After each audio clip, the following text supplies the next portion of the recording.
A bloodbath tonight in the rural town of Chinook. Everyone here is hiding a secret. 4 more victims found scattered. Some worse than others. I came as fast as I could. I'm Deputy Ruth Vogel. And soon, my quiet life will never be the same.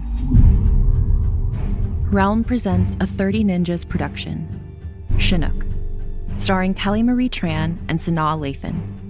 Listen to Chinook wherever you get your podcasts.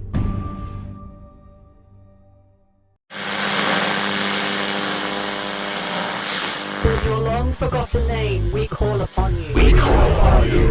In the words of the unspeakable language, we call upon you. We call upon you. By the spilt blood of the wicked, who walk upon this world sprouting the words of false idols, we call upon you. We call upon you. On the land of the dead harvest, that which brings the earth itself into your service, Yamal, we call upon you. We call upon you. We call upon you. We call upon you. Yamal calls upon you. The Sprouting, a Call of Cthulhu actual play podcast by Blighthouse Studio. Find us on your podcatcher of choice. Well,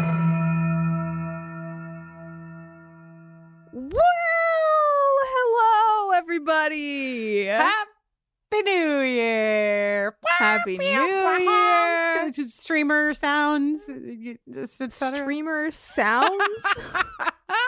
Sure. Oh, we have some announcements before we roll on into a very special episode called Selfless, one of my all-time favorites. Yes. First things first, my notes tell me to tell you about a big-ass merch sale. That's how I wrote it down. We're having a huge sale for 1 week and 1 week alone from today, January 12th, until 1 week from today, January 19th. You get 31% off of nearly everything in both of our stores. Now, I suggested 30%. Jenny, you told me, please, Kristen, let it be 31. Why? Why did you do that? Because I really wanted our beautiful listeners to have the opportunity to pay 69% of the suggested retail price. Nice. Also, I did realize that this means that our pins in the U.S. store, which are normally $10, are now $6.90. Which means that you could get a wow pin for $6.90. Yes, my beautiful legacy. For the next week, you can always find our store, bufferingthevampireslayer.com. Just click on shop. And that sale lasts for a week. If you're a $10 patron, your code still works. It takes 10% off now instead of 20 because 51% off as a total percentage off is a lot, but 41% for you. Sorry that you don't get to pay 69%. You get to pay 59%. That is too much math. sad, but This is too much math to start 2022 off with. Tell them about the music at the end of this episode, Jenny. Indeed I shall. Kristin said, I'm sick of your voice. I want to hear Sam Barbera come back and sing Anya. Then a glutton, then a woman with no boundaries whatsoever in terms of getting what she wants out of life. Kristin said, I want not just Sam, but I also want Bess Rogers to return as Willow. I want an Anya and Willow duet for this song. Jenny, make it so, and thus I have. Hell yeah. You'll hear it at the end of the ep. Everyone is welcome for me. I mean, it's just I have too much power. You know, that's the problem. You do. Like, we talk about Willow and Anya and Willow and Anya, and I was like, wait a minute. I have power in this universe with these two characters. I can do what the show creators before me did not. I can bring them together. So anyway, if you're a patron, you know we do a lot of live watches together right now. Jenny and I are allegedly watching the television show Firefly together, though we have not watched in quite some time, but we will be watching Here's to You, Mrs. Robinson, Cuckoo Cachoo. What's the name of the episode? Our Mrs. Reynolds. Our Mrs. Reynolds, We'll be watching. featuring a very special guest star. Kristin, I'm not going to tell you who it is, We'll so be you can watching be surprised. the episode Our Mrs. Reynolds on January 22nd. And for those of you who are waiting for our episode that covers the three prior, it will be coming out very, very soon before we do that watch on the 22nd. And tonight is the last night, if you're listening on Wednesday, the 12th, tonight is the last night of a Screamathon watch that I've been doing with everyone leading up to the release of Scream 5 on Friday. We've watched 1, 2, and 3, and tonight, Wednesday night at 8 p.m. Eastern, we will be watching Scream 4. All of that information, buffingthevampireslayer.com/feels like. Speaking of feeling like, should leave the transitions to Jenny, I think. I mean, sweet heavenly Moses, let me tell you, good people, about the results of our most recent Sexual Tension Awards poll for the episode Help, which is a sentiment I've been feeling this whole time that we've been taping the intro. So many slots, so many noms. Got to wrap this business up so we can come into 2022 fresh with new slots and noms. Mm-hmm. In fourth place, with 6% of the vote, who? It's Zachary Ty Bryan and Infinite Riches. I mean, they had tension, but nobody wants to see it, so. Perhaps more disturbing, only getting 2% more of the vote, 8% of the vote for third place, Dawn and Mike the cutie. Poor Mike. He's so cute. The other contenders were pretty hard to... It's true. It was a really steamy ep. In second place with 36% of the vote, we've got fan faves Cassie, who I went to high school with, me and too. Dawn. Oh my God. Leaving in first place with a nice, round, voluptuous 50% of the vote. It's Willow and Doogie Howser. The crossover episode you didn't know you needed. Oh, they're like sitting next to each other, both on giant computers. If somebody could tell us Doogie Howser's forwarding address, I actually haven't updated my phone book, my address book, since 1990. So I just need to know where he's living these days. Okay. Listen, listener email. I actually have 2 listener emails because one I got a million times, and that's our bad. So we talked about Cassie for like 400 hours, but we never talked about the name Cassandra. And like, that's on us. We're sorry. But just in case anyone didn't know or anyone did know and still hadn't emailed us, you don't have to, because Ned is the email I selected, who lets us know that in Stories of the Trojan War, a woman named Cassandra, or Cassandra, depending on how you pronounce it, was the daughter of the king and queen of Troy and was given the gift of foresight by the god Apollo. But Apollo also cursed her so that no one would believe her prophecies. Fucking typical. In some accounts, because she refused to have sex with him. Cue the patriarchy jingle, says Ned. In various Greek and Roman poems, she appears as a recurring tragic figure who can foresee the bad things that are about to happen, but cannot convince anyone to take her visions seriously. So, yeah, Apollo fucking prank Sinatra over here. Why, dude? We probably should have mentioned that. We probably should have talked about it, okay? Sorry. Also, I just watched Scream 2 last night, and Sidney Prescott plays Cassandra in the play at school. So she's all over the place. Cassandra. Yes. Cassie. 1-800-1-Cassandra. Too many letters. Okay. I just had to include this email too, even though I know everybody wants us to get into the episode here. But a listener named Danielle wrote in to say, I felt compelled to respond when you jokingly asked, did you have a friend who looked exactly like Cassie in high school? I did. I mean, I really did. One of my close friends in middle school and early high school was the younger sister of actress Azura Sky. They look extraordinarily alike. And my friend named Tara, with a different pronunciation than the TV Tara, that's why I said it like that, had a similar style and alternative girl nonchalance as the Cassie character. I believe we were starting freshman year of high school when this episode came out. I was a huge fan of Buffy in the early 2000s era, but Tara didn't often talk about her sister's career, so I remember trying to keep my cool and not bring it up when the episode aired. We eventually drifted apart, but every time I see Help, I think so fondly of our friendship. Simply put, I had a Cassie, and even without the psychic powers, she was pretty great. That's fun. I had fun with that, Danielle. Thank you for sharing. Ned, thank you for telling us the story of Cassandra. And it sounds like I'm being facetious. I'm not. We really dropped the ball there. We really did. We deserved all those emails, because how dare we? And I guess we should maybe get into this fucking episode. What do you think, Jenny? Let's do it!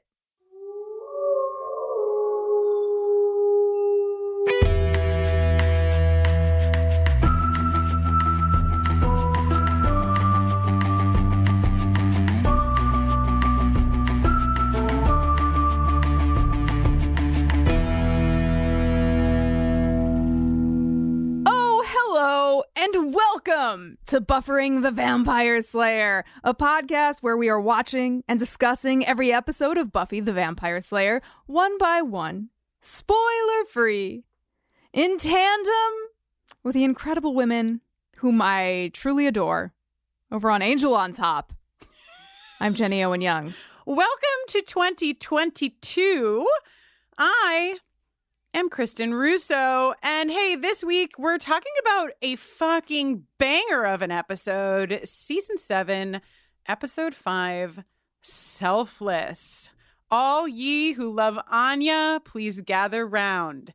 Stay tuned at the end of this podcast every other week for an original song written by Jenny, sometimes with my help, and sometimes voiced by other characters inside of the universe. Ooh, I wonder what will be at the end of this one. Oh, and by the way, that song recaps the Buffy episode we're discussing. Selfless was written by Drew Goddard and directed by David Solomon and originally aired on October 22nd, 2002. Oh my, this is the one, according to IMDb, where Anya's violent and deadly act of vengeance leaves everyone stunned. Buffy must put aside her feelings and take action before more people die. Must she, we ask? Must you, Buffy? No one is quite sure Must she? about the turn that one Buffy Summers takes in this episode, but we'll get there. Yeah. I have a question. Mm-hmm. I seem to recall earlier in the season there were some young women getting murdered all the time. You're right. I But forgot. FBI. now those young women ID, have FBIYD. From beneath you, it FBYID. ID. You're right. They were, and then we FBI. stopped seeing them. Do you think everything's fine? It was just those two. Yeah, probably no young women are perishing on the pointy ends of curved knives held by hooded figures. I'm sure everything is just fine now. Well, we did see Cassie die last episode, though it wasn't at the end of a pointy knife. It almost was. Also, those are just different robes. You know what I mean? That's true. That's true. It's a whole other thing. Yeah, we don't get anything. I mean, the previous Leon sets us up to kind of get Anya-aided. I was trying to combine situated and Anya, but it just didn't happen for me. Anya-aided. We remember Olaf. Who could forget after Jenny voiced the troll? Jenny, do you have any troll impressions you want to do at the top to sort of like get everyone ready for what might be to come? No. I'm fine. Everyone in their like cars and at their desks was just waiting for you to shout, "It was just one wench." It'll happen. Well. I'm not concerned. We'll get there. And you know, in addition to remembering about Olaf, we also get the little play-by-play of Anya's been having some performance issues when it comes to being a vengeance demon. Hallie getting to say her line one more time in the previous Leons that she's been referred to as Miss Soft Serve. The vengeance demons kind of sound like a hoot. Like once we also learn that there's like a vengeance demon named Lloyd who has like a sketch of Flayed Warren at his desk. I just like would love the vengeance demon spinoff show. I think it would be a good time. I would like to see it. I also Lloyd. It's like De Hoffren, Halfrek, Anyanka, and Lloyd. It's the perfect sitcom. Give it to me. So your fave is on screen. Dawn's got a lot of advice for Willow. Back to school Willow. Dawn's just like, whatever you can do to blend. Don't, draw attention to yourself. Do everything you can to fit in. Dawn says, people may say things to you that you don't understand. Someone might say, my protein window closes in an hour, because this is not dialogue organically happening between two human individuals. This is a script that was written in Los Angeles, California. Yeah, and so we've watched this episode a few times. I would say that I've watched it a few more than I normally watch when we tape, and so I don't know. I mean, it's a big episode, and also with the various times I've watched through it, things that didn't have as much meaning to me have taken on more meaning. Some of you just watch a show and you just immediately understand what's happening. It takes me like several times through, and at first I was like, this is a funny thing that's happening here. Like that Dawn is just like giving this advice that the way to fit in is to just pretend that you understand. Like essentially don't ask any questions, which you can probably now follow where I'm going with this all, is that like this whole episode, in my opinion, one of the key pieces of this episode is that since she was odd before her vengeance demon days, she has, we learn in this episode, been told by others that her questions are irksome. People would like her not to talk. She takes things too literally. She XYZ, right? And I really think that Anya's, a lot of you have written into us about Anya as a neurodivergent character, and that's something that I would love to dig into more later in the season and explore more. But like, if we really think about the fact that Anya, odd, however we're going to call her across time, has always been somebody who's been told that who she is at her core is not acceptable, is not okay, that she has to like modify who she is to fit in, then I think like that can be looked at as part of the underlying heartbeat of her choices along the way. And like she says at the end, of course we'll get there, but like that she has clung to things along the way. And you know, there's a lot of reasons why people might do that, but one of them surely is being told that who you are is not okay and it's not acceptable. So I think it's actually really brilliant that the conversation that we see at the opening of this episode is Dawn being like, you know what I've learned in high school? I've been there for like 2 weeks. And what I've learned is you just have an easier time if you pretend like you understand what everybody is talking about. Because that's, yeah, you know? I think it is, you know, a really reliable strategy for avoiding conflict. Yeah, I do it all the time. I really do. I blend. like not a lot, especially like now my whole shtick is that I don't know about movies, so I can just be truthful. But like before that was my shtick, I would just nod along to references I didn't understand.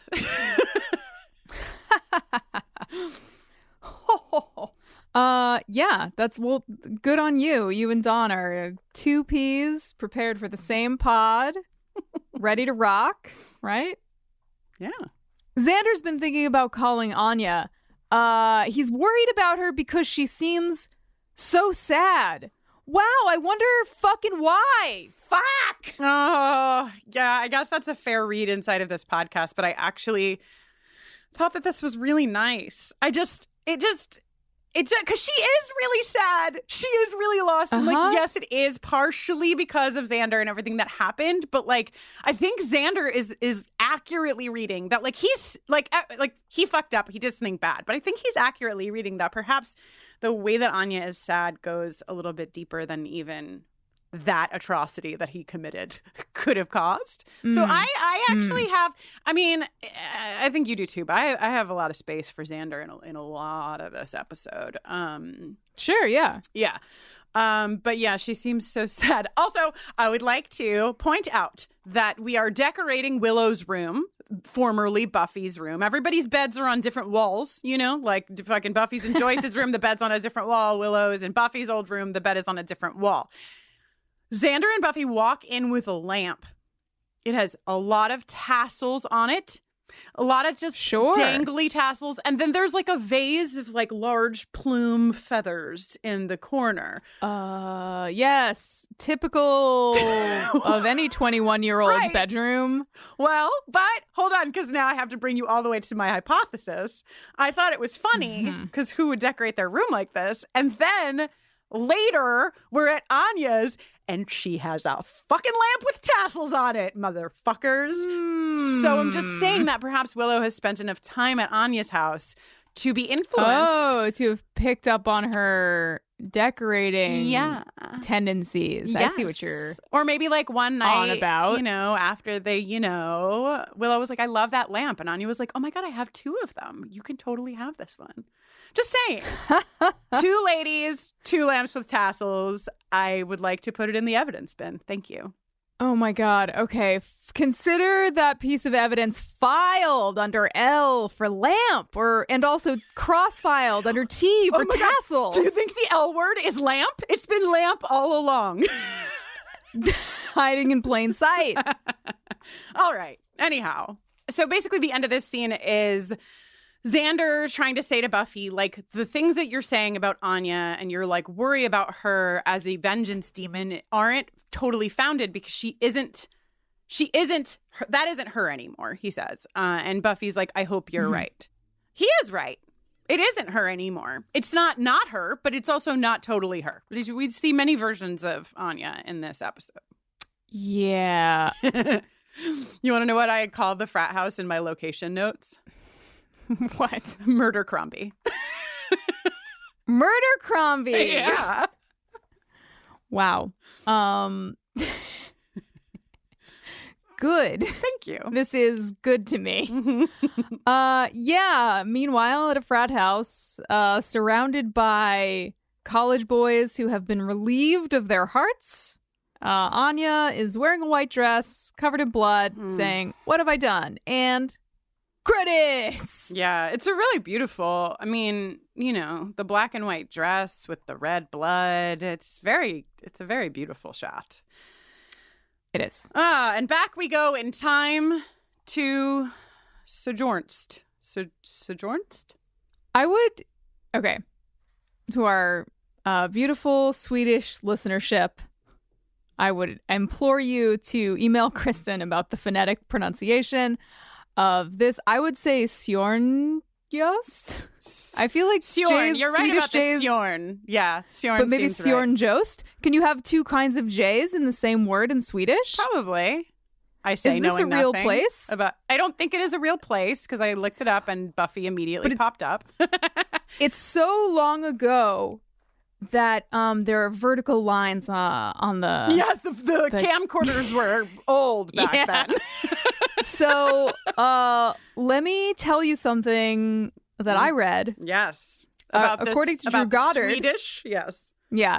Drew Goddard claims that the Sjornjost, crossing my fingers that I'm saying it right, scenes were written in Swedish, but he intended for the lines to be dubbed badly in English. So Emma Caulfield and Abraham Benrubi, who plays Olaf, were told they didn't need to memorize the Swedish that carefully because it would not be heard. Both actors memorized all the alleged Swedish words phonetically, and the show creators were so pleased with their performances that they decided to subtitle the scenes rather than dub them. Why do I feel like any native Swedish speakers who happen to listen to our podcast are setting fire to their village right now after hearing me tell them this? Well, I mean, it's like, right, but I think, like, I imagine that the decision was that it felt so funny to them watching them pronounce these things phonetically that's right. Like, he didn't choose to not overdub it because he thought they did a good job. That's not what I took from this. Is that what you took from it? Right. It was more like, enjoyable. Yeah, which is like, whatever. And you can tell, if you know this and you go back, because there's a moment when the camera gets real close on Emma Caulfield, and she just says the word troll, and she says it so clearly in a way where she had been told that this would be the only overdubbed, like not overdubbed word, you know, because troll is a universal language, just like math. And like when the rest of it isn't overdubbed, it's kind of like, why did she say troll like that? But if you know that was what she was told as an actress, then it's like, oh, that's why that troll lands the way that it does. Anyway, yes. The other alleged Goddard fact that I dug up that's relevant to this scene is that he chose the name Odd for Anya's original human name because while researching Viking names, he found a Viking king named Olaf who had a wife named Odd, known for her sense of humor and her ability to manage money. What are the odds? What are the odds? Wow. Yes. Wow. 2 facts that I don't need to read because you have read them. Fantastic. We're doing a great job. We are podcasters. Nailing it. Did you know that about us? It cannot be denied. No one can say that we're not podcasters. Olaf is tall, man. Abraham Benrubi is tall. Yes, he is. He's a large man. He's a large man. And so I said to Jenny yesterday, but why is Anya afraid of rabbits? Because we get like Odd is in their home and she's picking up a little rabbit and she's kissing its little nose and she puts it down and then Olaf comes home and he's like, oh, these bunnies sure are multiplying, which makes me want to fuck. And like, you never really learn more about the rabbits. But here's what I think, Jenny. I'm ready. So Odd says to Olaf that, like, since the bunnies are procreating all over the place, they have no need for them. And what if she just takes the bunnies and gives them to the villagers, because not for an exchange of goods and services, but for goodwill and the sense of accomplishment that stems from selflessly, interesting, giving yourself to others. And so it's just really interesting when you think about like where Anya is now and like her new love for capitalism and like where she went all along this journey. And I think maybe part of the reason she doesn't like bunnies is because probably one of the core pieces of Anya or Odd was this, like, she had this beautiful desire to just like give something good to the world. And the response that she got from Olaf was, "You are insane like a troll. This is why the ladies at the bar don't want to talk." Like, she basically is taught in that moment that like that instinct is silly and incorrect and should be made fun of. And I'm sure she's had a lot of moments like that. But I would just like to posit that I think this is part of the reason that Anya does not like bunnies. Okay. Okay. Okay. I accept that. Thank you. I also, that is one of several seeds that we get that are sort of callbacks, call forwards to Triangle. Olaf refers to troll logic as non-logic, essentially. And we have the insane troll logic quote from Triangle. When he first comes into their home, he's saying that he is so hungry he could eat a baby, which is what he prefers to eat later when he becomes a troll. And he's just like going off about how much he hates trolls and how wretched they are. So it's pretty funny that that he is turned into a troll. What a great troll also, on this troll. Yes. Oh my God. Wow. Yes. Anya really trolled her husband. She really trolled him. Later, when Olaf is a troll, one of the villagers is like, "Hide your babies and your beadwork," which I thought was an interesting thing to also. Do trolls enjoy beadwork? Do they like to wear fancily decorated? No. I think that the residents of Sjornjos just are beadworkers, and so they just don't want their work and this is destroyed. Like some typical Whedonverse lingual absurdism. Hide your babies in your beadwork. Throw fruits and various meats or whatever, that kind of thing. Yeah. It's got a very specific flavor. So Odd is worried that Olaf might be sleeping with a bar matron, and Olaf of course denies it up and down. And I just love you so much that you'll always be my girl, says Olaf, and many future men to many future humans. Before they go, he's to like, the baby, bar. baby, baby, baby, baby, baby, baby. And there's a lot of hard cuts in this episode. I mean, they're really like setting us up for this. This is a devastating episode. I mean, it's really fucking sad. So we go right from Olaf saying, "Don't worry, you'll always be my girl." Hard cut to Anya in the bathroom, covered in blood, scrubbing her hands in the sink. That's all we see. It's just a hard cut from then until now. I'd like to take this opportunity to issue yet another public service announcement to all residents of Sunnydale and surrounding areas. Stay away from frat houses. Nothing good ever happens there. There's simply no reason for you to just stay away. Yeah. Thank you. Don't celebrate your birthday and don't go to a frat house. 2 major rules to follow in Sunnydale. Yeah, and go out of town on Halloween. Yes, Halloween. So we're down in the basement. Basically, I mean, you can tell at this point in the season that like they're going to want to do something with Spike and Buffy, but they like have other stories they have to tell, because I think this is like the second time that we've gotten just like one scene and then Buffy's like, "Anyway, more on that later." And then that's what we get here. It's just this one basement scene where Spike is, you don't know as the viewer. I mean, I don't think anyway, that what you're seeing is not Buffy in the first bit of this scene.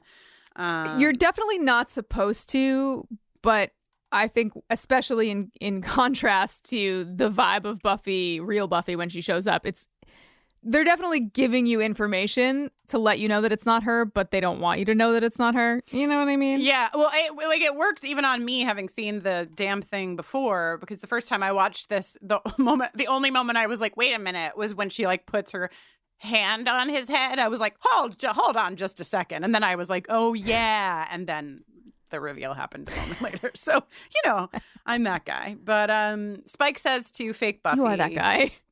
I am. I'm always that guy.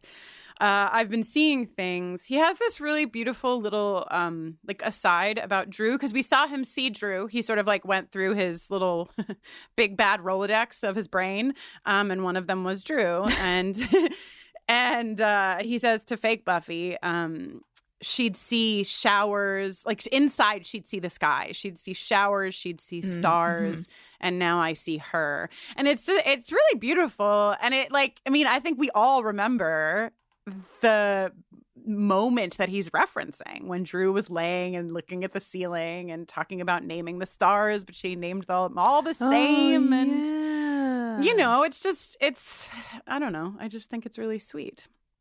And then I don't know what we're to make of this, but we get, I guess, probably what Spike would like to happen, wishes to happen. I'm in trouble, Buffy. I can help you. I can never ask. Not have to.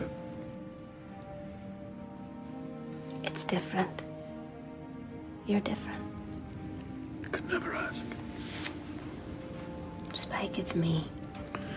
It's you, and it's me, and we'll get through this. I mean, we know, because we've seen Buffy talk about Spike to others, that like she is of the opinion that Spike is different, but she's not going to be like tenderly touching his head because of that fact. But she does show up, and she's like, "You're a mess. Get up and get out of this basement." Yeah, I mean, that's one way to do it. And Spike says, I don't have anywhere else to go. Why? I mean, fine, like, we'll accept it, but why? Why can't he go to his house? That's a good question. Because Clem was watching it for him. Yeah, Clem would very swiftly take Spike in. We know that Clem is a good, loyal friend. So whatever. But what we learn here is that Spike has nowhere else to go. What's really interesting to me is that hallucination Buffy has a little braid in her hair. And then when real Buffy comes, she also has a little braid in her hair. And do you know why all the Buffys have a little braid in their hair? I kind of think I do, but why don't you tell me? It's because Sarah Michelle Gellar was only available for 3 days of shooting for this episode because of her wedding. Yeah. And what you see in this episode is her, quote, wedding hair. Except I guess when you're getting married, you just have the same hairstyle for a week? I think that it's... so I did a little bit of digging on this. Like, I looked at her wedding photos because I was like, tell me more. She does not have a braid in her hair in her wedding. So I don't Interesting. I don't think that's what they meant. I don't think, like, they meant... the braid was how she would have her hair styled for her wedding. I think what they meant was that they probably were using various things on her hair in a episode to episode manner in this season. And she was like, no, because my fucking wedding is this week or whatever. So you have to use my actual, like, you have to use this hair. This is the hair you're working with. And so they made this braid. Like, that's how I read it. Like whether they were giving her extensions or whether they were, whatever they were doing in other episodes, they couldn't do. And so they had to use like just Sarah Michelle Gellar hair for this episode. Could you give me more information about what you mean when you say you have to use this hair? Like, I don't know that when we see Buffy in episodes 1 through 4, we're seeing only Sarah Michelle Gellar's hair. I think we might be seeing Sarah Michelle Gellar's hair with extensions or with like things to make her hair fuller or whatever the fuck they do. I don't know. I don't make TV, but I would imagine that the reason that they have this braid in her hair is because they need like a distraction from the fact that perhaps she doesn't have the same hair that she's had for these last few episodes, because she was like, I'm not Buffy, I'm fucking Sarah. Am I not making any sense? Okay. Hairdressers. I am the daughter of a hairdresser, so I have generational knowledge on this topic. But if you know more than me, please write in, tell me how wrong I am, or how right I am. Anyway, shall we go to campus? I think we should. I think it would be best if we went to campus. Willow is back on her bullshit of being good at school. Oh, it's cute to see Willow all excited. Her professor's like, you were always the best student in the whole class. It was amazing how you did that quick turnaround after missing so much and you aced those finals. It was like magic. Well, similar to, but definitely not actual. But it's very important for me to clarify to you, my professor, that was not real magic. Yeah. So, you know that thing when you're talking to your professor, but then out of the corner of your eye, you see your best friend's ex-girlfriend walking out of a frat house in the middle of the day under the blazing sun in front of God and everyone, wearing apparently not but a trench coat. Mm-hmm. We've all she's been her there. dress is under there. She's got her dress under Sure, but like mostly it's trench coat. Yeah, Willow sees her girlfriend coming out of this frat house, and she is like, she's so excited. Anya!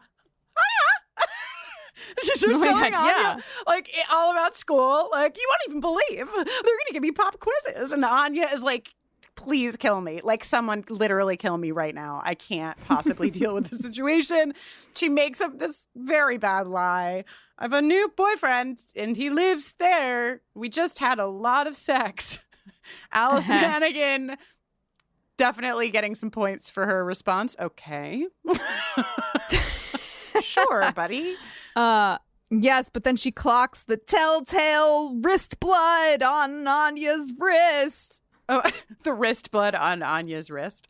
Listen. Yeah, it's an odd place for Anya to have blood since we've seen her scrubbing her hands so much. It probably would have made more sense for her to have like a little blood on like her neck or I don't know, just like not her actual hand, but whatever. Willow is wearing an amazing outfit that I would like to just give a quick shout out to. She's wearing like a red sweater with a brown skirt and red tights and brown boots with a really great necklace. It's just like a look that I personally subscribed to in the early 2000s, and I love to see it on Willow. I object. Object to what? The palette, it's just not quite what I want out of life. I mean, I don't know that I want it out of life in 2021, but I did want it out of life in 2003. I think she looks great. Yeah, she looks straight out of Adelia's catalog. Exactly. Okay. All right. So into the frat house she goes. Yeah. In she pokes her snout, and oh no, there's big splotches of blood everywhere. Everywhere. Like, why did Anya even drag them all into one room? But I don't understand really what the point of that was. But I guess it's so we didn't have to see them all together at once because that would have been hard to do from like a camera and set perspective. Yeah. Yeah, so Willow peeks into the pile of boy room, sees them all, and then she hears a girl crying, saying, I take it back, I take it back. This girl does a great job with this short little performance that she has, I think. She really conveys the shock of seeing dozens of boys de-hearted in front of her. Yeah, this girl is traumatized. Very. She explains to Willow that a boy was like, there's going to be a big party, come as my date. And then he got to his frat house, and then it was just 11 other dudes and him being like, LOL, just kidding. This seems like a lot of everyone's time and energy for what I have to imagine is very little payoff. Like, what do you, as a fucking real piece of trash guy, even get out of this? Like, think about how much fun you could have actually had instead of investing your time in. I think you whatever this is. You might be misunderstanding the patriarchy, Jenny. The patriarchy!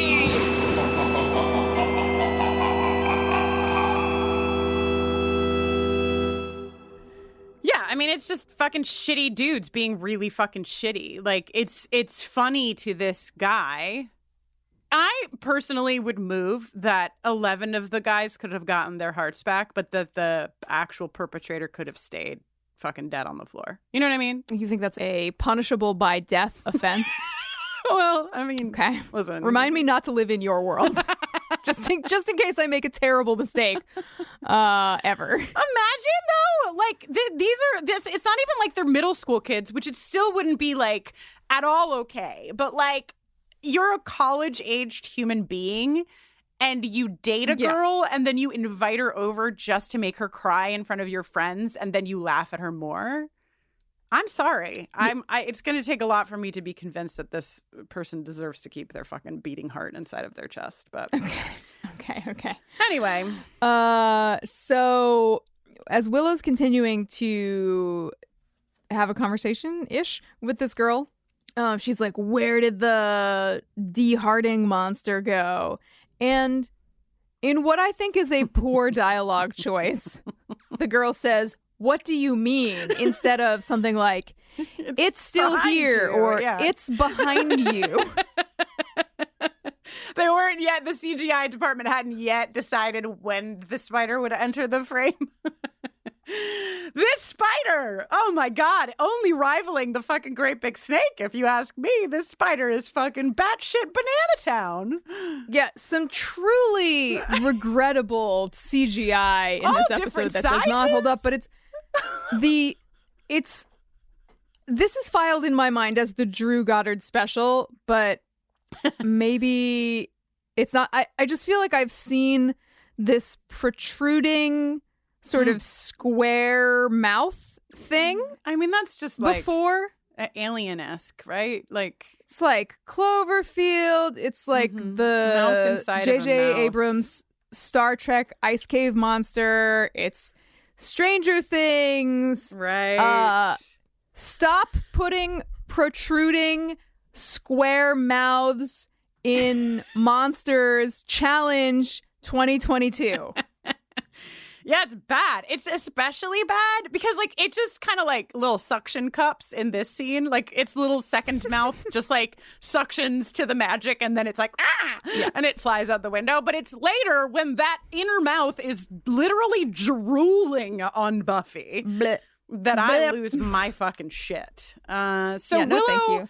Willow uses her magic. I don't like this. I know it's here to, like, let us know that, like, Willow's magic could come with dark stuff. But, like, it's just very on the fucking nose for her to be, like, protecting them from one large spider and then to be like, for God's sake, shut your whimpering mouth. Like, just...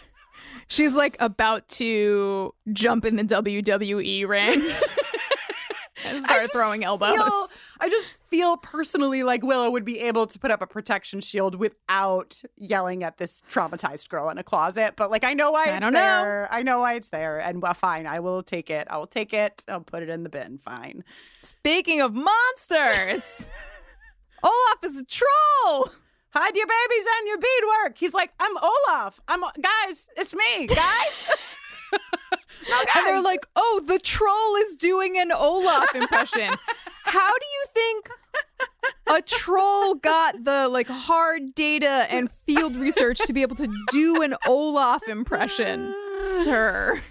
And then I think this was really cool. I don't know how you felt about this, but, like, they decided to discard the old camcorders of the 800s as they pan around. But it's done really I think it looks really pretty as they pan from the scene in the village to where Anya Odd is standing with Hoffren. It, like, colorizes and it's just real nice. And Hoffren, yeah, it's a cool choice. And it's like, you know, her transformation has begun. Yeah. You know, she's totally unflapped by the appearance of a multi-horned, purple-skinned full eye black contact wearing Dahafren rolling up on her village. Well, and I mean, we learn in her conversation that she's been doing really advanced magics. And, you know, this is, I don't know if we've mentioned it already in this conversation, but like there's such a massive overlap between Willow and Anya, and I don't just mean that in a sexy way. It's just like Willow has been, which we'll see her use the amulet that Dahafren gave her. Like Willow has been visited by Dahafren the same exact way that Odd is visited by Dahafren in this moment, because in the beginning, Odd was a very, very powerful witch. She knew how to use magic in ways that were really inventive, that impressed Dahafren. He doesn't even know how she did it. Yep. Spicy little spell variations. Yeah, she's a little Thornton's Hope with a little Eelsbane. And he's like, damn. What did he do? A bar matron. Dun-dun-dun. Yeah. He's like, come away with me. Join my band of rogue vengeance demons. Punish evil men on behalf of wronged women, but only those who deserve it. And Anya's like, they all deserve it. And he's like, yeah, totally. That's what that was the angle. Correct. Yeah. We get more from her in this scene about how like the people in the village don't talk to her, they reject her, they make fun of her.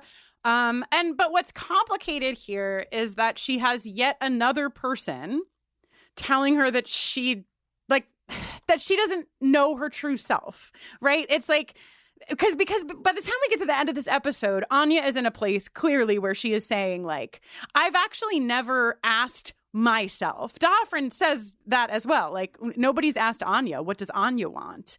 And he asks her that at the end. And she says at the end, like, who am I? And what we're seeing here is like, she's only defining herself based on the things that other people are telling her. You know, she wanted to give bunnies away and Olaf said that was ridiculous. She punished Olaf and like that felt good too. And sorry to be like so whatever about all of this, but I just think it's really interesting because I don't think that as human beings, we are often taught that we can hold two things at once. And so I feel like for Anya, Odd, a lot of like her desires are in conflict with each other because like we live in a world that says they can't both coexist, right? You can't want to like give bunnies away and also wreak havoc on your husband because he's cheated on you. Like you're either bad or you're good. And I think that Odd's instincts and Anya's instincts and many of our instincts are not always one way or the other. And it's her confusion about the coexisting pieces of herself that has made her, like, what'd she say? Like, hold on to things so often in her life. Well, you know what you should really hold on to in life? A pencil cup that you're balancing on your forehead. No, Buffy. You know what I mean? Oh, Buffy. Ma'am, you're at work. You're in the workplace. I think she understands that she does not have a lot to contribute in this particular department. She's like, I know it's important for me to be here, but I simply don't know why. She's like on the phone with Willow. Okay, yeah, big spider. Yeah, okay. Oh, wow, ripped out its heart. Okay, hey, did you get that physics class? Everybody's tired, man. We just please let us live. Yeah. They're like, it's season 7. Over at Anya's. Halfrek is so stoked, and Anya is just like staring into the middle distance. I'm not at all surprised to learn that spider demons are impossible to house train. Are you? Imagine them with like little litter boxes, big litter boxes, little spider diapers, little spider leashes, spipers. Hallie is I love Hallie. I know that she's a vengeance demon and she kills a lot of but she's people. fun. She's also I think she just really loves Anya a lot. And based on her understanding of the universe, she's just so proud of Anya, you know? Like, she's been genuinely worried. She doesn't want Anya to get kicked out of being a vengeance demon. She, like, wants her to be able to find, I think, what Hallie believes to be Anya's truest self. She wants her to find herself again and just remember the joy that you can take from vengeance. And Anya's not. Yeah, how nice. There. I mean, for her though, for her it is. I know. Anya's like, I guess I'm a little rusty. I didn't think it'd hit me like this. And Hallie is really supportive. She's like, it's normal. It's normal. It's normal to feel this way. It's a reflex, but like you'll get it under control. Don't worry about it. Got you. Oh yeah. This is the sound of me leaving space for Jenny to talk about the entrance of another character in the scene, because I know you have some feelings about it. Then in busts Willow Rosenberg. Get out. Halfrek calls her Lemon Drop, which has created a new headcanon for me. Which is that something wicked is between Halfrek and Willow. You don't just go around calling everyone Lemon Drop. That's a very specific pet name. That's true. You know what I mean? love it for Willow. I love this Lemon Drop. Willow's been on what do you think which Tinder is in Sunnydale 2002? Brooms with a Z. Cauldron to Cauldron. Willow's just been branching out, I think, and getting swiped on and swiping in return. Boil, trouble, and date me. Doesn't exactly roll off the tongue. Anyway, yes. Weird sisters. You really need to get the full effect of Jenny's idea. You have to imagine her eyebrows going like waggling, literally waggling up and down. Yeah, and she says weird sisters. Yeah, weird sisters. It could just be Match.com, but it's like an actual match that's lighting a candle. Oh yeah. Yep. Anyway, this is the point at which we have bad ideas live. We don't ever come back with better ideas, and then all of you take the time you need to be like, "How could you possibly have missed this one?" So yeah, I'm sure there are incredible things that are right there, but I will take this opportunity to remind you of the time when on absolutely the fly I came up with Lair B&B for Spike renting out his crypt. And I feel like I can coast on that for the rest of my life. Okay. So, fine. Headcanon has it that Willow's been doing a little smoochy smooch with Halfrek as well. Halfrek's like, let me tell you about William, because I've got stories. Oh my God. Anya gives Hallie permission, because Hallie's being very protective. Like, I will stay here and defend you. And Anya's like, don't worry, you can go. And Hallie says, if you need anything, and does like Callie Rocha. Her little just, and to remind everyone, Jenny mentioned this in the last episode where we saw Hallie, but just in case you forgot or you didn't listen to that episode, Callie Rocha did all of her scenes in one day for every episode in this whole freaking season, which is really 2, because R.I.P. Hallie at the end of this one. But just remember that all of this was done in a day. And as you can very clearly tell in her last moments, she is shooting on a green screen. A green screen, yes. This is where we see the tassel, the tassel heard around the world or whatever. Oh, hell yeah. And Willow and Anya have a what I find to be a very important conversation with each other here. So let's listen in, if we shall. Anya, listen to me. You're in trouble. You know it. I'm here to help you. You're here to... Well, that's great, Willow. Flayed anybody lately, have you? How quickly they forget. I haven't forgotten 1 second of it. What do you want? I want to help you. They got what they deserved. No, I am a vengeance demon. Do you understand that? No. Try! They got what they deserved. Again, I think this is a very high level of punishment for some really uncool behavior. Yes.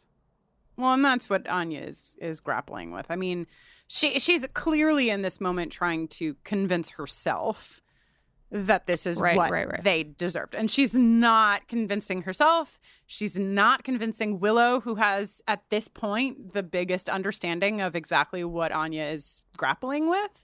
And yeah, let's go to the woods real quick for a little spider boomerang fucking sword action, shall we? Yuck. Xander and Buffy, side by side, just two buddies on the look for one giant spider. They come across, what luck, a gentleman who appears to have been dehearted. And Buffy's like, oh, this looks like our guy. And Xander's like, yeah, we're a copycat spider demon. Like, I think it's safe to say that we're in the right place. There are thick black ropes of webbing hanging down from the trees, and Xander touches one and goes, sticky. Xander's gonna Xander, you know? Yeah. And then they notice some movement above them in the trees, and then, oh, Lord, the practical effects, the CGI, it's just all, this poor spider deserved better. A rope of web comes down from the trees and basically, like, just, like, flaps against Xander's shoulder, and he, like, goes flying. I don't know if you noticed this. Buffy's like, Xander! Daniel! Yeah, it's not great. I mean, I think that we are just in a time when it became possible to actually make a fake spider move. So it seemed like a good idea before everyone realized that actually the suggestion of that spider is more effective than seeing what the computer can make. It's not good. But the drool is good. The drool works on me. Buffy's response, like her scream, because Buffy doesn't scream a lot, you know? She fucking screams her fucking head off in this scene, and I'm like, yes, agree, completely agree. If that fucking spider was drooling on my face, I would also be screaming my fucking head off. Yeah. I do really like the comedic timing of Xander being like, you know, we should go back to the house and maybe get like an anti-spider amulet, and then we can like get the sword, and as he's talking, Buffy just throws her fucking entire axe into the trees, hits the spider, and it all comes down. And he's like, or that. It's good. It makes me laugh. To all of our spider expert listeners, are you aware of if spiders can drool? Real ones. Thank you. Let us know. Oh my God. vampireslayer@gmail.com. Send Kristen lots of spider pics. No, don't do that. But I am really curious to know if spiders can drool. It's a question I never thought I would need answered, but now I'm simply dying. I know, right? Yes. Because people have a right to know. Like a little spider in his little bed with his little sleep cap on, and he's just on his little pillow, and he's just drooling a little bit. Yeah. Do you think when a spider is under the covers... Can snore? Can spiders snore? When they're under the covers, do they have 2 little paws over the edge of the blanket? 4 little paws? 6 little paws? Definitely not 8, because then they would be completely exposed. I think that if they're like... You know, like an Angelus kind of spider, they probably have all 6 legs out, you know, because the angel likes to really air out his bits and bobs while he sleeps. Yeah. So. Shirtless, sweaty. Okay, so a tiny little thing entering into the next scene. They've killed the spider. They're walking into the house, and they're about to go into this serious scene. But before they do, there's just this really quick moment where Buffy puts her axe in like the mail bowl at the door, and it really got me. It just is so small, but it's like, of course, you know, of fucking course. So yeah, keys, mail, axes that need to be washed of supernatural spider guts. Exactly. As a podcast network, our focus is bringing you shows you love to listen to. But we also sell merch related to those shows. And partnering with Shopify has made that both possible and simple for us to do. Shopify is the global commerce platform that helps you sell at every stage of your business. Whether you're selling scented soap or offering outdoor adventures, Shopify helps you sell everywhere because they've got you covered, from their all-in-one e-commerce platform to their in-person POS system. What's so fantastic about Shopify is how No matter how big you want to grow, they provide everything you need to get control of your business so you can take it to the next level. Businesses that grow, grow with Shopify. Sign up for a $1 per month trial period at shopify.com/realm. That's all lowercase. Go to shopify.com/realm now to grow your business, no matter what stage you're in. Shopify.com/realm. Support for today's episode comes from OneSkin. Did you know that your body starts accumulating senescent cells as early as your 20s? Also called zombie cells. These cells stop producing collagen and hyaluronic acid like they used to, and start secreting an inflammatory substance that makes neighboring cells dysfunctional too. There is an answer for these zombie cells though, and it comes from our friends at OneSkin. OneSkin was founded by an all-woman team of scientists, and is the first and only skin longevity company to target cellular senescence, a key hallmark of aging, with their proprietary OS1 peptide. It's scientifically proven to decrease lines and wrinkles, boost hydration, and help with the thinning skin that often comes with age. And for a limited time, you can try OneSkin and get 15% off using our code BUFFERING when you check out at oneskin.co. I've been using OneSkin's OS1 face and eye topicals for months now, and I have seen undeniable results. My skin feels healthier and brighter. I'm a big fan of their products, and I'm happy to recommend them. OneSkin is the world's first skin longevity company. By focusing on the cellular aspects of aging, OneSkin keeps your skin looking and acting younger for longer. Get started today with 15% off using code BUFFERING at oneskin.co. That's 15% off oneskin.co with code BUFFERING. After you purchase, they'll ask where you heard about them. Please support our show and tell them we sent you. Oh no, who's waiting at Ravello Drive but Willow? Oh, God. Xander taking up Dawn's role for the previous season. How could you not have told me? Oh, you should have told me. Why did you not tell me? Willow's like, I'm literally telling you right now. I mean, and Willow has a point. Like, it's not like she waited that long. She just like needed to address some it just took like things. a minute. Right. She wanted to talk to her girlfriend directly first. Yes, she needed to give Anya the benefit of the doubt. And then Buffy takes this fucking turn. I mean, we only get one line of it in this scene, but Buffy's basically like, well, Willow didn't tell us right away because she knows what I have to do. I have to kill her. Dun, dun, dun. I mean, do you? Counterpoint. Yeah, or just not. Or just not. We'll get there. First, let's go to St. Petersburg. Yes, over at the dawn of the Russian Revolution, we're at a banquet populated by corpses plus Anyanka plus Halfrek. Yes. For this is the first Russian Revolution in 1905. There was a bigger Russian Revolution in 1917. And I read in some of the continuity that, because when they smashed Anyanka's amulet, all of the wishes that she was to have formerly granted were to have been undone when that amulet smashed. So we're to believe that even without this wish, the Russian Revolution in 1905 would have happened. Okay. Either way. So it might be a little bit of an overreach when Halfrek is like, you're partially responsible for this revolution. But it's fine. It's fine. They're having a great time. Their little fancy gloves are all bloodied up. Yeah. They're setting men on fire. They're partying. Blood notwithstanding, their outfits are amazing. Hallie's like, let's go out into the world. And Anyanka's like, or I could just keep doing more and more vengeance. And then Hallie's like, don't you want to see what's going to happen? And she's like, well, obviously socioeconomic paradise is extremely nigh. Everything's going to be fine. It's common sense. The worker will overthrow absolutism. Yep.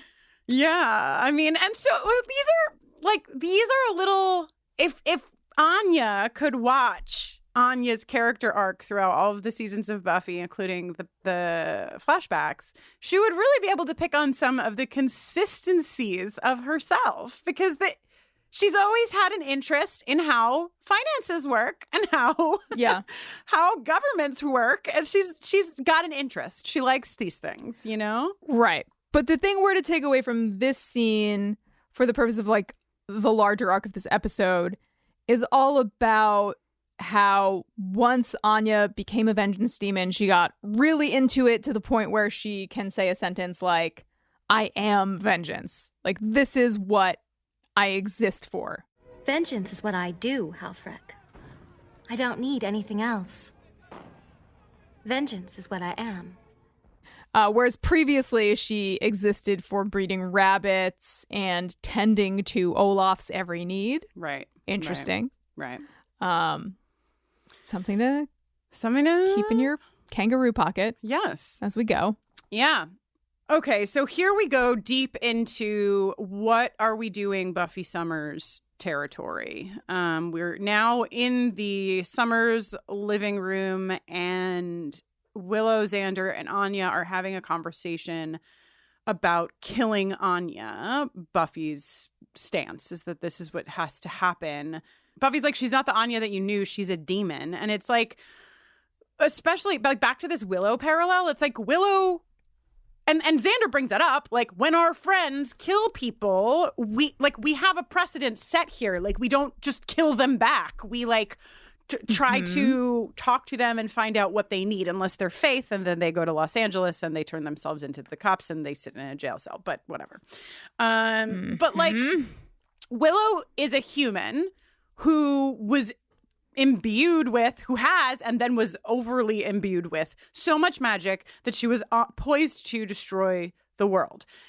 Early on her journey with magic, D'Hoffryn came to her and said, do you wanna do this? So, like, the space between Anya and Willow is so small that for Buffy to sit here and say Willow is a human and Anya is not it's not okay. It's very weird. Also, Buffy's like bedside manner in this scene where she's just like, I know this is hard for you to hear. I just have to kill your ex-fiance. Like, yeah. It's very, I don't know. It's not great. And Xander brings up the point that he says, if there's a mass murdering demon you're boning, it's all gray, right? And, you know, she's saying like, oh, that was different. Spike was harmless, la, la, la, la, la. And Buffy then brings up how she killed Angel. And here's why this falls like quite short for me.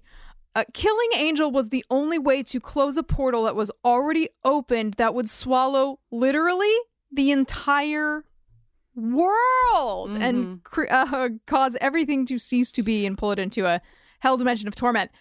Whereas, you know, for episodes prior, you know, Buffy's facing off with Angel. She had shots she didn't take at Angel. She did not kill Angel in some instances when she could have.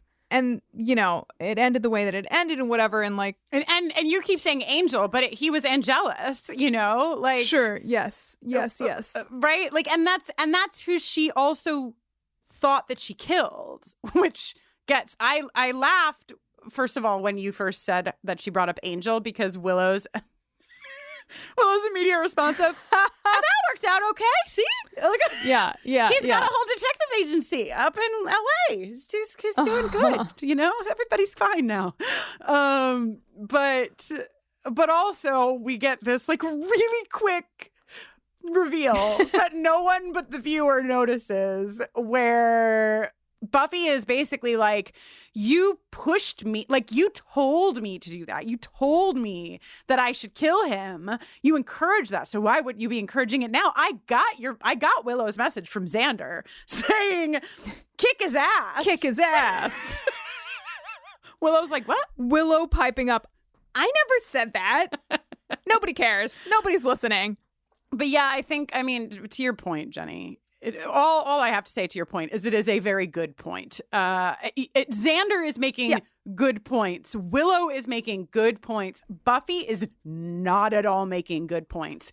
There is no line of continuity here that gets us to a place where Buffy would stand in her house and say, the only solution to this problem is to kill Anya. There is no precedent for that at all. Yeah, except for perhaps to lay some seeds for future things that might happen. I don't know. But in terms of where we are right now, it just doesn't really make any sense. And, you know, Buffy is like drawing this line, and Xander calls her out on it. Like, we know when you do this, like you cut us out, you know. And she's always had she always had this complex because like fuck a chosen one story, right? And she's always had the complex because she's been given that fucking story. You are the one. You are the chosen one. And so she says, like, at some point, someone has to draw the line. It is always going to be me. In the end, the Slayer is always cut off. Human rules don't apply. There's only me. I am the law. Also, remember when Faith said that she was the law and Buffy was like, lies. Incorrect. Not the law. But this is dangerous thinking. It feels regressive. Is that the right word to use? Like, it feels like how Buffy, like what Buffy was grappling with in the earlier seasons of feeling isolated as the Slayer. It just feels like we've had 6 seasons of learning that she doesn't have to cut herself off. She can be a part of a larger community. That I just hate to see her retreating into this headspace. It's not, you know, and you can't. I don't know that you can entirely put the blame on her for it. You know, I mean, ultimately, you go all the way back to the old white dudes sitting up in their tower with their fucking books, who have set up a system to make her feel like she is isolated. And I guess that's gonna permeate and maybe stick with her. But either way, it's not a good headspace. Somebody get her out of there. Xander says there has to be another way. Buffy says, then please find it. Then she proceeds to get her really big sword out of her weapons chest. And she looks to Willow, and Willow's like, I can't go with you because it did get a little sexy. So I can't be a part of this. And I mean, to Willow's credit, she probably wouldn't have helped anyway, because Willow also understands that you don't fucking kill your friends. I mean, she really understands. She just got back from pulling flowers up out of the ground in England. Like, I know. But she is going to take some action. She's going to dig around for a magical item. She's going to pour a circle of red sand in the bathroom. Who's going to clean that up? Dawn. Definitely Dawn. You know, Dawn is like Dawn comes in to fucking do her eye makeup, and she looks down. She's like, God fucking damn it. She gets the dustpan out. Like, another fucking magical dust circle in the bathroom. She summons D'Hoffryn, and I love that he appears with his back to her and is doing his very dramatic slow turn, announcing himself, behold, me, bringer of blood, destroyer of worlds. Miss Rosenberg. Yeah, great. Very cute. Great delivery. Also, I would love to know if all of those amulets that Willow is like rustling through in her drawer were like many offers from many different societies of various demons. Oh, yeah. You know, just like, please take my card. Call me if you change your mind. Summon me if you change your mind. So, D'Hoffryn compliments Willow on what he refers to as water cooler vengeance. Incredible. The Warren Mears death that just impressed demons the world around. And Lloyd, the vengeance demon Lloyd, is so impressed, of course, that, you know, there it is, a sketch. I mean, Lloyd, man, take it down. Nobody wants to see that shit. Well, maybe in Vengeance Demon Incorporated headquarters they do. Yeah, it's true. So we don't know what Willow says to D'Hoffryn about Anya, but we can probably gather before we even get to the next scenes that she has called him there because she wants to talk about her concerns. Looking out. She's looking out for Anya. Remember when Anya was looking out for her when she got back and little Gnarl was trying to eat Willow's skin? Oh. They really had each other's fucking backs, man. Do you think Gnarl and D'Hoffryn know each other? D'Hoffryn would not even fucking fuck with Gnarl. No. No. Fuck. Gnarl, I think, has a rough time out there in the world finding pals. Let me tell you what. Yeah. Well, now he's just dead. Do you think that Gnarl is like, but there's many Gnarls. I mean, their names aren't all Gnarl, but there's probably more long, befingered, skin-eating demons who love tasty gifts. Anyway. Okay, so back at the frat house, Anya is mournfully fingering the blood splatter on the, what is this, an episode of Dexter? In strolls Xander, letting her know that Buffy's coming to kill you. She's like, she's coming to try. Anya seems very in touch and respectful of the reality that she and Buffy have their respective jobs to do. Yeah, which I respect that about both of them in that context, that like, yes, they do need to put aside their personal feelings to do their jobs. I just don't necessarily think that Buffy is really doing hers, but Xander and Anya also have like a little moment where he says, I want to help you. I'm sorry. And I just want to give a little beat to Anya looking at him and saying, well, thank you. I'm all better now. Because I like it. Buffy and Anya have a great exchange where Buffy says, get out of my way, Xander. And Anya says, get out of her way, Xander. Yeah, just really good. And then she punches him out of the way. Yeah. These ladies punch hard. They are hard punchers. Anya says, are there any friends left you haven't tried to kill? Now, I just want to read you a little snippet from the Buffy wiki page. During their fight, Anya asks Buffy, are there any of your friends you haven't tried to kill? Buffy set a demon loose to kill Xander, Willow, Dawn, and Tara in Normal again, fought Willow in 2 to Go, Angel and Spike in Season 2, accidentally attacked Cordelia, and welcome to the Hellmouth, Oz in What's My Line Part 1, Riley in The Initiative, and Giles in A New Man. Yeah, that's a checked off list. That's a list.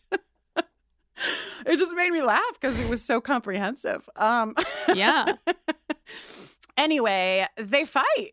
It's a good fight. We get flying kicks.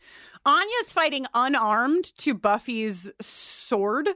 Badass. Anya gets this really sick kick into Buffy's face. It's like pretty good.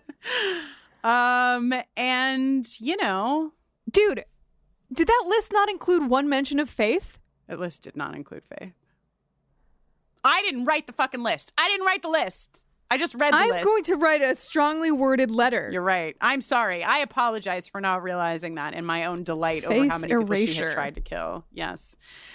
Yeah, so Buffy, I mean, this is, if you're watching this in real time and you're back in 2002, this commercial break is set up to just absolutely give you space to lie down on the floor and feel as though you might die, because Buffy takes her sword and in the last move of this scene, she plunges it through both Anya and the wall, pinning Anya to the wall via sword through the heart.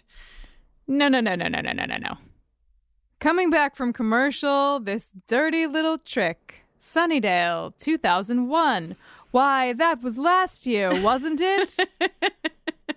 Okay, so obviously this is a scene, a cut scene, we are to believe, from Once More with Feeling. There are many songs we didn't see, right? And that's alluded to. The coconuts are on the counter from one of them. And this is a song we did not see, but that happened in Sunnydale during Once More with Feeling. Now, before we talk about the song, the one of the cues, apart from Sunnydale 2001 and the coconuts and the other references, is that through the door we hear "Oh no, mustard on my favorite dress shirt" being sung from the streets. Now, yeah, oh yeah. What I thought to myself immediately was, hold on a second, because they've already sang their song "I'll Never Tell." So that means that this guy who got his mustard out just got mustard on his shirt again. He just got that shit cleaned and he got mustard on his shirt again. Oh no. He's just stuck in a mustard can be so loop. Cruel. Yeah. Anyway, I got a personal Kristin Russo kick out of that shit. My actual note is just LOL again. But then Anya, this is so sad, isn't it, Jenny? Yeah, man. She sings a little song about how she's largely had no path in life, but now her path is to be Mrs. Xander Harris, essentially. I've boned a troll, I've wreaked some wrath, but on the whole I've had no path. I like to bowl, I'm good with math, but who am I? Now I reply that I'm the Mrs. I will be his Mrs. Anya Christina Emanuela Jenkins Harris. Listen, being a partner is serious business. Totally. In whatever shape that takes for said partner, in terms of like shared responsibilities or whatever, like that's valid and real and nothing to sneeze at.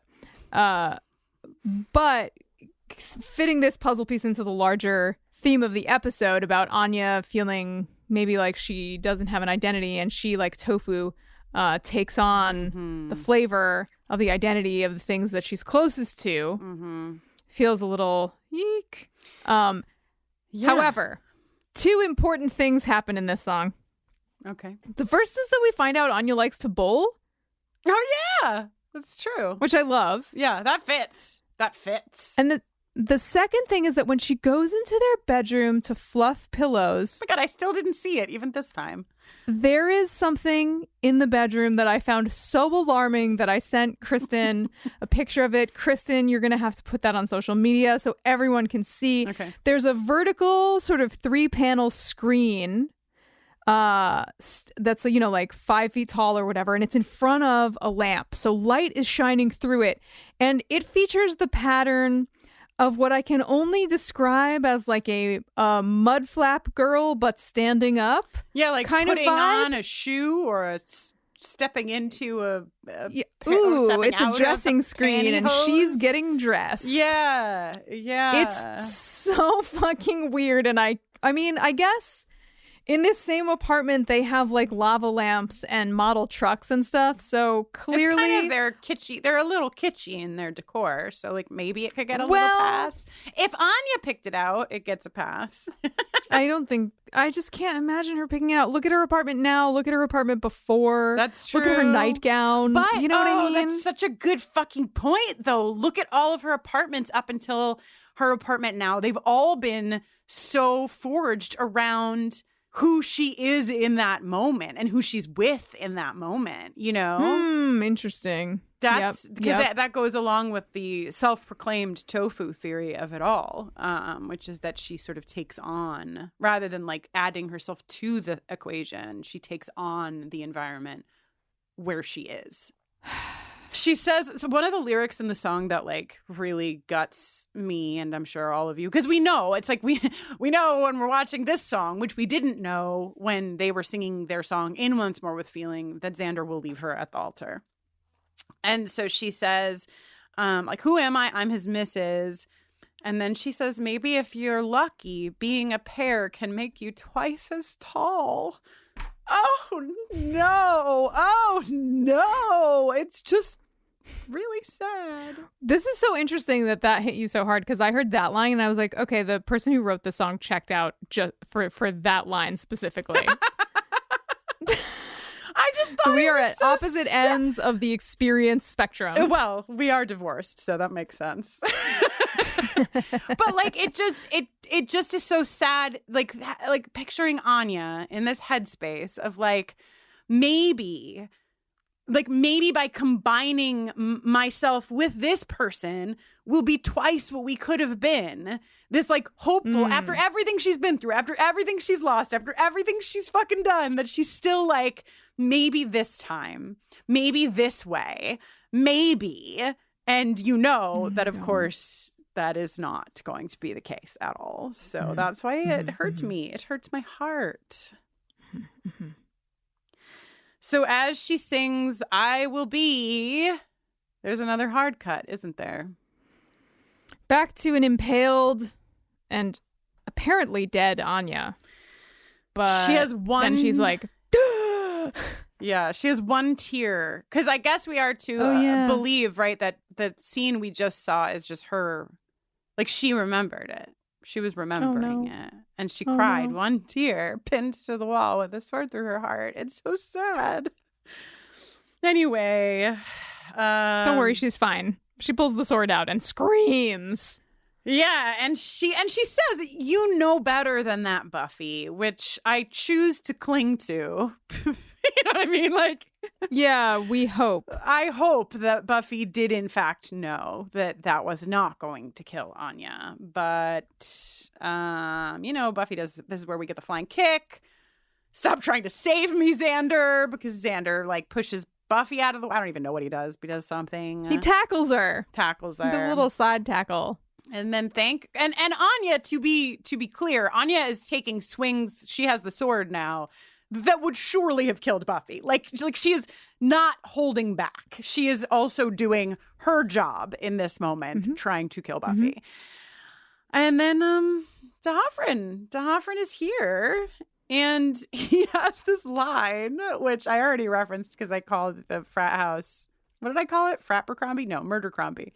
Murdercrombie. And I read, I don't know if you read this as well, Jenny, but that this line where he looks in and he says, it looks like someone slaughtered an Abercrombie and Fitch catalog. The network was really unhappy with this line because it sounded like D'Hoffryn didn't care about the deaths of the frat boys. Goddard explained that D'Hoffryn is in fact evil, but the network still didn't get it. So he wrote another line, which was to be, it looks like Maxim has just lost 15 subscriptions. I don't understand how that's any different, but okay. But then the original line finally was accepted by the network, so it was kept in. But could you imagine these conversations? Like, dude, that Drew Goddard is like, he's a demon, man. The whole fucking point is that he doesn't care about these dead kids. Why would he care? Yeah. What? Oh, it has to be so frustrating. Yeah. D'Hoffryn also refers to Buffy as Lady Hacksaway. Just good. But, he's just like, Miss Rosenberg, sent me over here. And it's clear that, like, Xander loves Anya, so he thinks he knows what's best. And, it's clear that this one with the fucking sword thinks that she knows what's best. But how about we ask Anya what she wants? And what Anya wants is to take it back. D'Hoffryn's like... Which is no small thing. Yeah. As D'Hoffryn is quick to point out, the scales have to be balanced. And this is where we do a little hell math and discover that 12 frat boys equal the life and soul of one vengeance demon. That's the equivalency. Hell math. Also, this is where we learn that a vengeance demon has a soul, ? Ooh. Which I'd like to just make sure Buffy takes a strong note of that, because much is made of souls and demonhood and whether you get to murder someone or not. That's true. Good point. Thank you.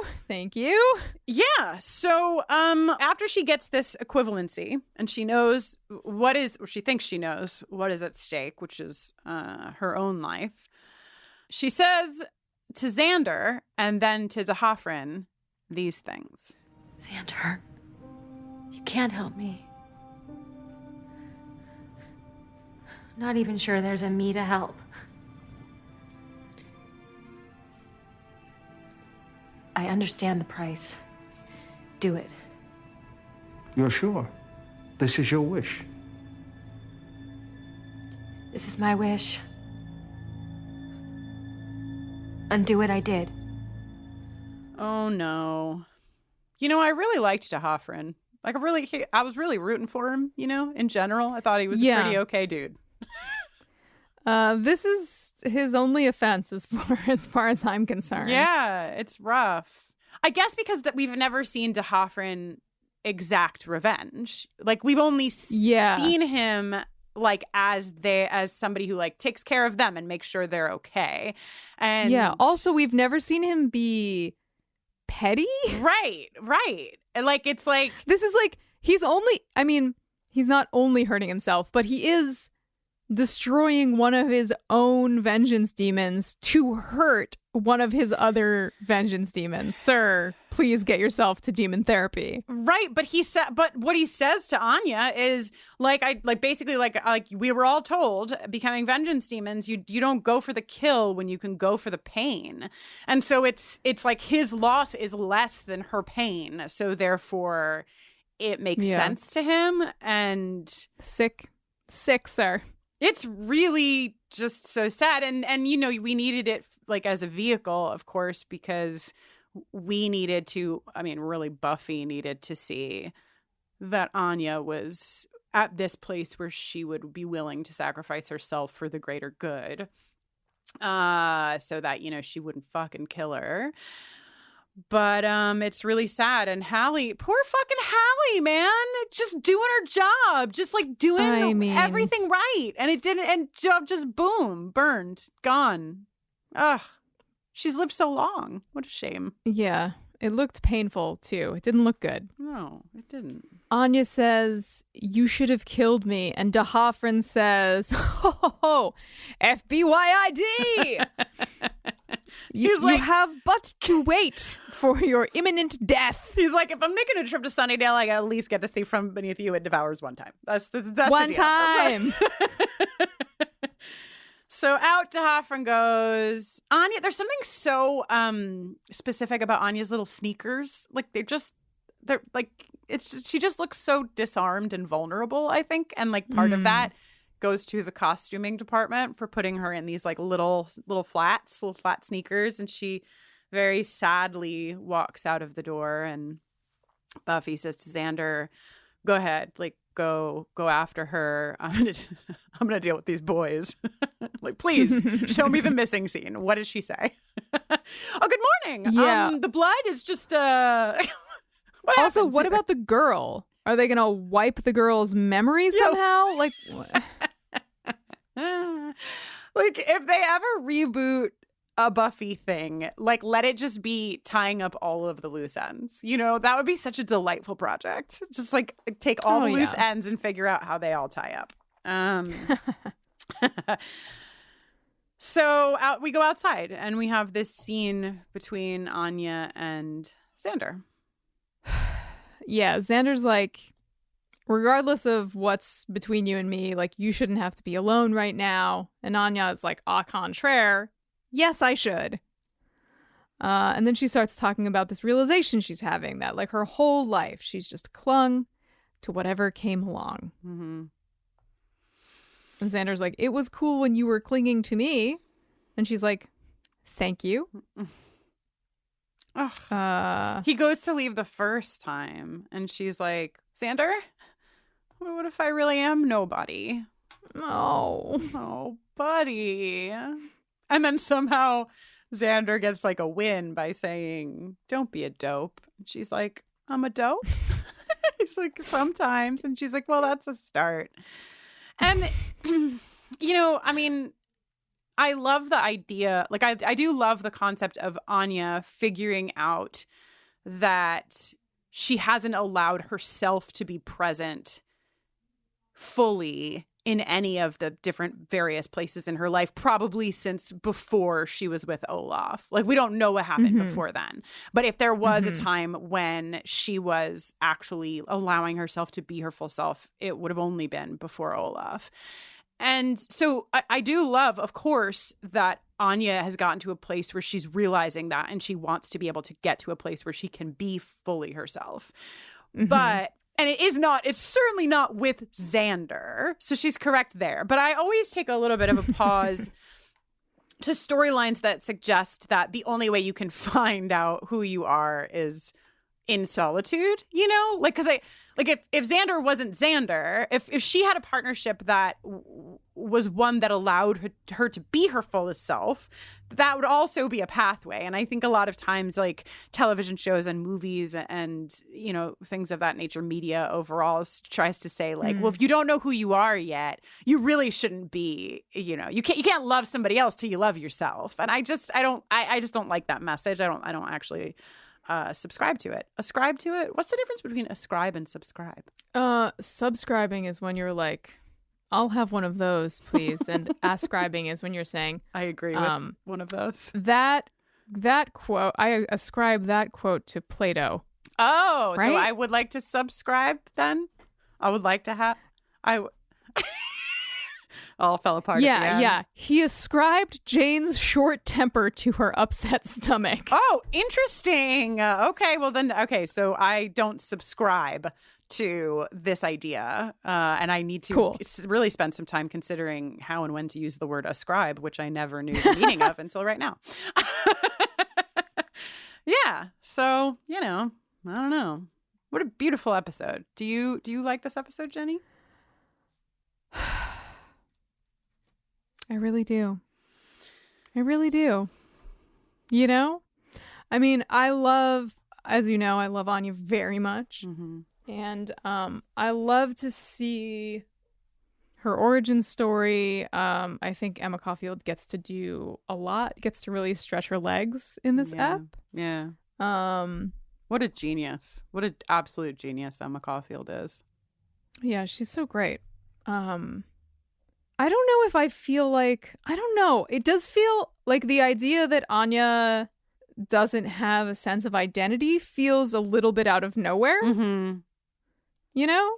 But I do, like, we have pieces that we can, like, put together and be like, oh yeah, okay, that makes sense in the context of, like, oh, she gets really into being an American when she's, like, a human. And, like, she gets really into, like, financial management. Mm-hmm. And she gets really into Xander when they're together. Yeah. Yeah. And she does get really into being a Scooby when she's Scoobying.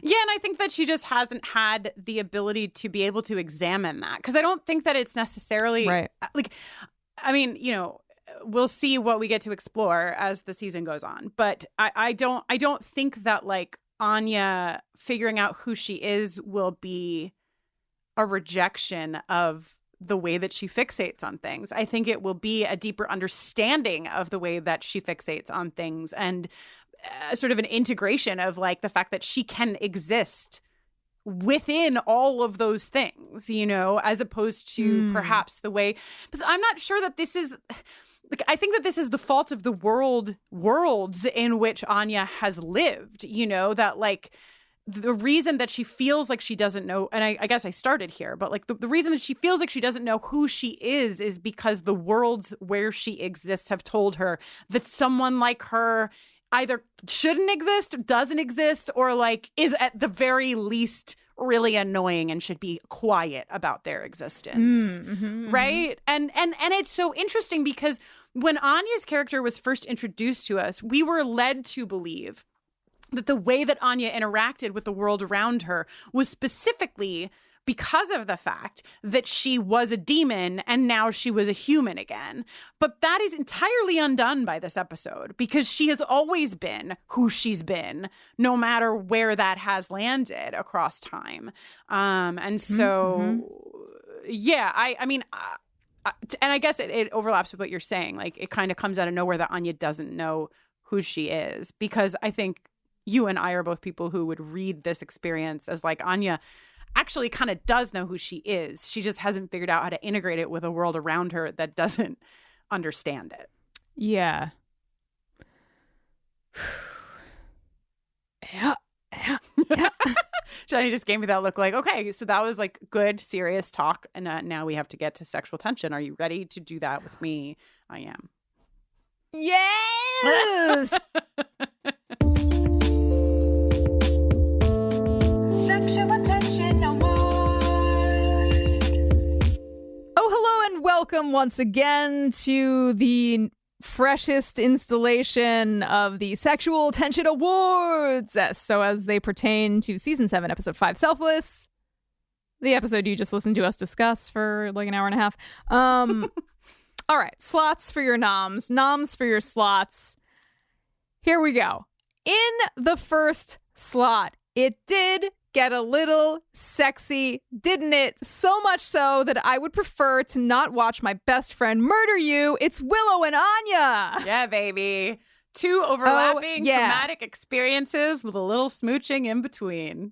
With sitting right in the middle of a circle of poured colored sand. Lit by betasseled lights. Wow. Yep. In slot number 2, I know that I've never called anybody lemon drop unless I had at least, at minimum, a passing fancy for them. It's Hal frickin' Willow. Every listener just frantically scrolling back to if you've ever maybe called them lemon drop. In slot number 3, this episode has everything, including Buffy's favorite love language, penetration. Wow! The last time we saw her stab a gal, it was Faith, and we all know how that began, middled, and ended. And in this episode, she impales Anya on a sword, which is at least third base. So, slot number 3, Buffy and Anya. And the final noms for this episode's Sexual Tension Awards. In slot number 4, they have a passion we cannot hope to understand that draws them towards one another. It's Lloyd and his sketch of the flaying of Warren Mears. Do you think he hired Angel to sketch for him? An Angelus original. Yeah. Signed and numbered. Just a little light charcoal from our boy. Yeah. Oh, Yeah. Goodness. If you, beautiful listener, would like to frigging make your voice heard in our beautiful, sexy democracy.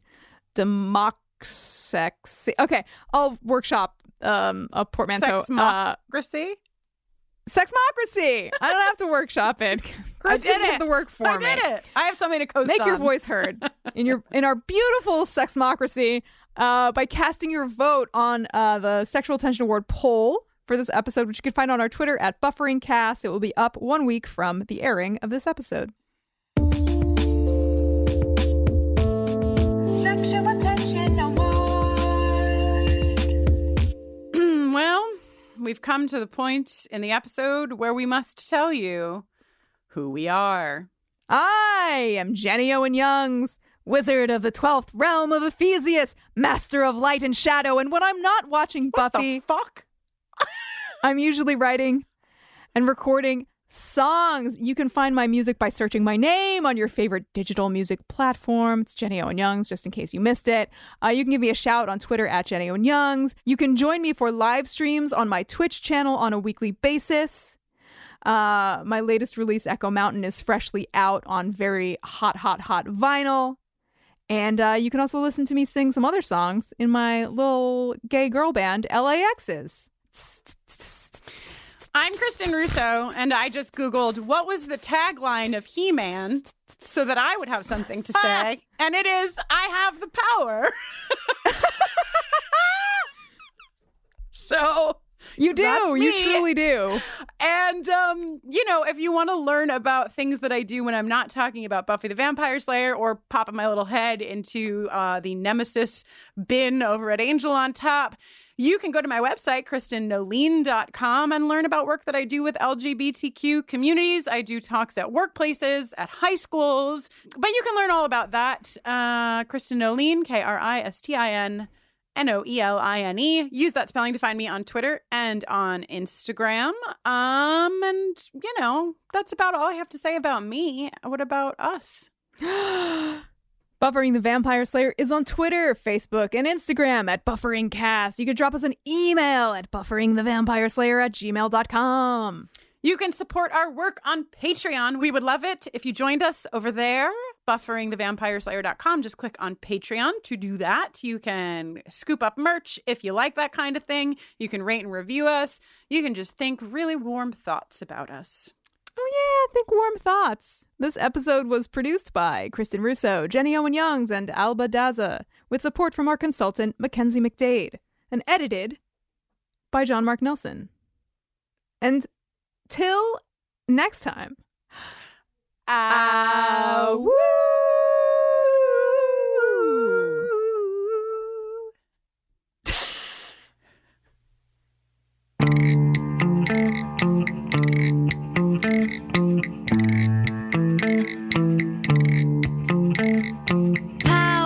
What's the point of power? Passing endless hours, fogging up the glass.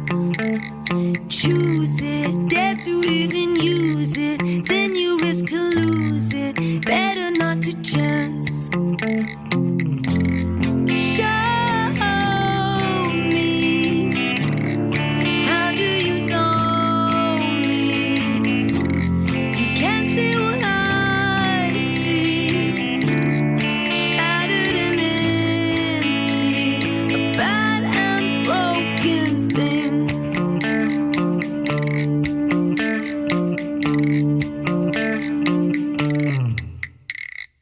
Power, pocket full of power, cure for endless hours, burn it all to ash. Chosen, barely dipped my toes in, almost overflowing, pounding on the glass. Show me, how do you know me? You don't see what I see. Battered and empty, bad and broken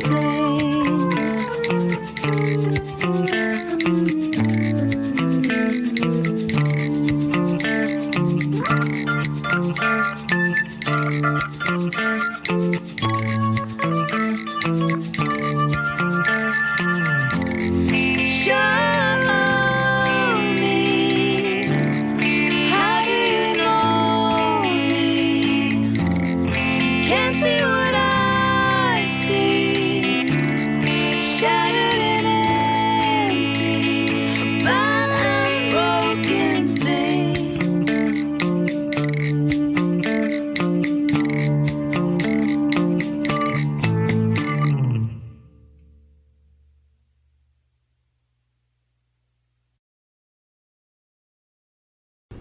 Talmor, Shishin Magachi. Talmor is my home. My family have worked the land for generations. My gran says the island does not belong to us, but we belong to the island. And we must be ready, for a great evil is coming, and death follows with it. Listen and subscribe to the latest season of Undertow, The Harrowing, a Storyglass production presented by Realm, available wherever you get your podcasts. Contained herein are the heresies of Radolf Burntwine, erstwhile monk turned traveling medical investigator. Join me as I uncover the blasphemous truth of a plague-ridden world, that ours is not a loving God, and we are not its favored children. The Heresies of Radolf Burntwine, coming January 2nd, wherever podcasts are available.